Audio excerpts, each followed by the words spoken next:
Lakini kwa hapa ambapo mimi nimepigia kura, kuna vituo kadhaa hapa. Hiki kituo nilichopigia kura ni kimojawapo, na naona watu wengi tu wameshapiga kura na wengine nimepishana nao wakati wakitoka hapa. Na sasa hivi mimi nimepiga kura, nilikuwa sehemu ya foleni ya watu wanaopiga kura. Kwa hiyo watu wako wengi sana hapa, na nikiangalia upande wangu wa kulia hapo kuna wengine wako kwenye foleni wanapiga kura.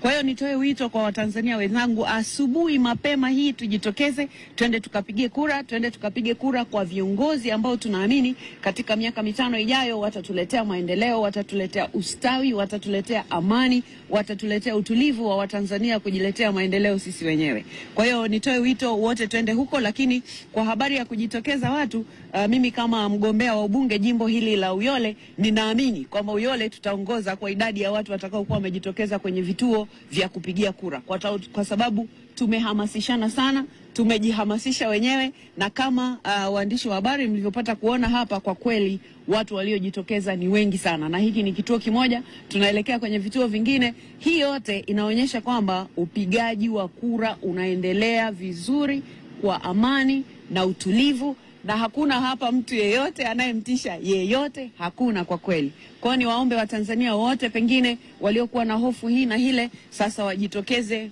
kwa wingi kabisa, wakatumie haki yao ya kikatiba kupiga kura kwa viongozi wanaowataka, kupiga kura kwa wawakilishi kwa upande wa mbunge na diwani, lakini kumpigia kura kiongozi mkubwa kabisa wa nchi yetu ya Tanzania atakayetubeba kwa miaka mitano ijayo inshallah.